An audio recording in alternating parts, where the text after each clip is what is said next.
안녕하십니까. 반갑습니다. 끈기코치TV 구재선입니다. 이번 시간에는 건강에 좋은 올바른 걷기에 대해서 말씀드리겠습니다. 우리 생활하고도 밀접한 관련도 있고 또 우리 건강하고 직결되어 있는 이야기이기 때문에 한번 같이 나눠보도록 하겠습니다. 강의에 앞서서 빨간색 구독 버튼 꼭 부탁드립니다. 오늘 이야기의 순서는 먼저 걷기를 하게 되면 어떤 효과가 있는지 효과를 먼저 알아보고 그 다음에 어떻게 걸어야 되는지 걷기 요령, 그리고 바르지 못한 걷기 자세, 또 마지막으로는 걸을 때 어떻게 뭘 주의해야 되는지 그런 순서로 진행하도록 하겠습니다. 걷기 운동은 우리 몸에서 발생하는 많은 질병들을 예방할 수 있어서 좋다고 합니다. 어느 정도의 효과가 있는지 한번 그 효과를 한번 차근차근 찾아보겠습니다. 첫 번째, 자신감이 생겨서 삶의 질이 향상된다고 합니다. 그리고 두 번째로는 심질환, 그 위험이 줄어들고 심근경색이 있더라도 더 오래 살 수 있다고 합니다. 세 번째, 좋은 콜레스테롤이 증가가 되고 나쁜 콜레스테롤은 감소하게 되고 혈압을 정상적으로 유지시켜주고 심장의 혈액순환이 좋아지면서 심장 박동수가 감소한다고 해요. 네 번째는 산소 섭취량이 늘어나게 되겠죠. 아무래도 운동을 하니까. 그러면서 근력이 증강하고 체내 에너지 활용이 훨씬 더 활성화된다고 합니다. 동적 시력이 향상되고 녹내장이 조절되고 당뇨 발생이 줄어듭니다. 관상동맥 질환과 뇌졸중의 발생 위험이 감소하게 됩니다. 인대와 힘줄이 강화되고 요통에 도움이 됩니다. 골다골증을 예방하고 관절의 노화를 늦추어 줍니다. 성욕, 성기능, 또 만족도가 좋아집니다. 대장암, 전립선암, 유방암 등의 발생 위험을 감소시키고요. 스트레스 해소에 도움이 되면서 우울증이라든지 불안감이 줄어듭니다. 무기력증이 해소가 되고 균형 감각이 향상되며 작업 능력이 증가됩니다. 그래서 이렇게 좋은 효과가 있는 우리 걷기 운동은 시간이 있을 때마다 여러분들 생활화하셔야 되고 건강하고 활력 있는 생활을 할 수 있도록 꼭 걷기를 하셔야 됩니다. 자, 그러면 이런 걷기를 하는 데 있어서 그럼 어떻게 걸어야 될까요? 첫 번째, 몸에 좋아야 되잖아요. 걷기를 하는데 몸에 나쁘자고 걷기 운동하는 게 아니니까.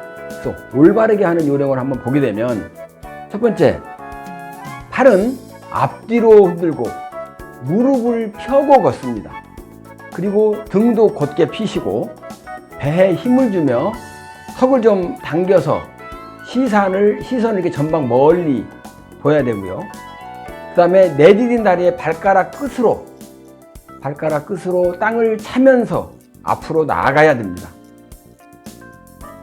두 번째는 발바닥 전체를 한꺼번에 땅에 딛지 않도록 발바닥이 우선 뒤꿈치, 그 다음에 발 중앙, 그 다음에 발가락, 이러한 순서로 땅에 닿도록 하셔서 발가락을 밀면서 앞으로 나가셔야 됩니다.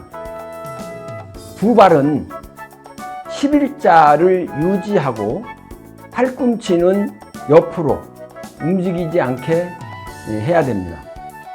그래서 팔꿈치는 90도로 구부리고 주먹은 자연스럽게 줍니다. 호흡은 자연스럽게도 하지만 인위적인 호흡도 해야 됩니다. 한 번 들이마시고 두 번 내뱉고 코와 입으로 동시에 하는 것도 좋습니다. 무거운 것을 들고 걷기 동작을 하게 되면 방해가 될 수도 있고 또 인대와 힘줄에 무리가 갈 수 있기 때문에 가급적이면 무거운 짐을 들고는 걷기 운동을 하지 않는 것이 좋습니다.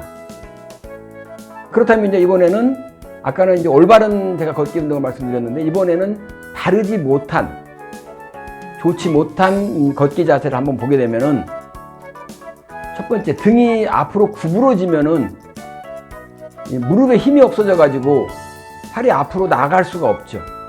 그리고 보폭이 좁아지고 속도도 줄어들게 됩니다. 두 번째는 허벅지를 벌려 발이 바깥으로 향한 팔자걸음을 하게 되면은 아무래도 속도도 떨어지고 발끝의 이게 진행 방향이 똑바로 하는 것보다 안 좋기 때문에 11자로 걷는 것이 매우 중요합니다. 그 다음에 팔을 축 늘어뜨린 채 이렇게 유령처럼 걸으면 절대 안 되고요.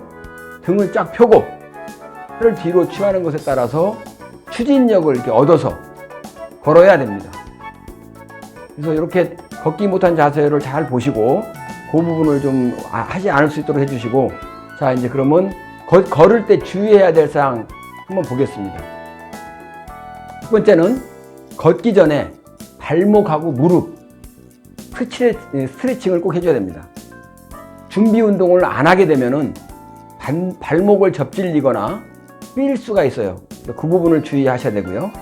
두 번째, 걸을 때는 옆 사람하고 너무 많은 대화를 하는 건 좋지 않습니다.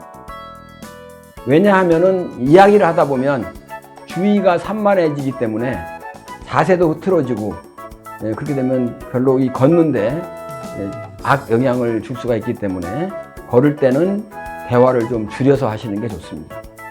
아까도 말씀드렸던 세 번째는 너무 많은 짐을 가지고 가지 않는 거. 만약에 무거운 짐이라든가 뭐 배낭 또는 손에 뭔가를 들게 되면은 사람이 힘이 들게 되겠죠. 그렇게 되면 아무래도 걷는데 무리를 줄 수가 있습니다. 그리고 혹시 더운 날 운동할 경우에는 30분 정도 걷고 5분 정도 휴식을 취하는 것을 꼭 생활화하는 게 좋습니다. 그리고 좀 긴 여행, 예를 들어서 뭐 몇십 킬로 정도의 이런 긴 도보 여행을 만약 준비하고 있다면은 한 달 전부터 미리미리 체력을 키우셔야 합니다. 그리고 걷기 운동을 할 때는 수분을 충분히 섭취하면서 걷기를 하시는 게 좋습니다. 그래서 이런 주의사항도 미리미리 알아놓고 해주면 훨씬 더 효율적으로 걷기를 할 수 있으니까 이런 올바른 걷기에 대해서 관심을 가지고 걷는 것에 대해서 생활화했으면 여러 가지 뭐 건강도 좋아지고 하기 때문에 생활의 활력도 갈 수 있으니까 그런 부분을 좀 관심을 가지고 하셨으면 좋겠습니다. 오늘은 올바른 걷기에 대해서 말씀을 드렸습니다. 아까 말씀드렸던 것처럼 걷기만 잘해도 우리 몸에서 발생할 수 있는 어떤 질병이라든가 이런 것들을 예방할 수도 있고, 그러니까 꼭 시간이 있을 때마다 걷기를 생활화해서 건강해지시고 또 생활에 활력을 가지시기를 바라겠습니다. 경청해 주셔서 고맙습니다. 감사합니다.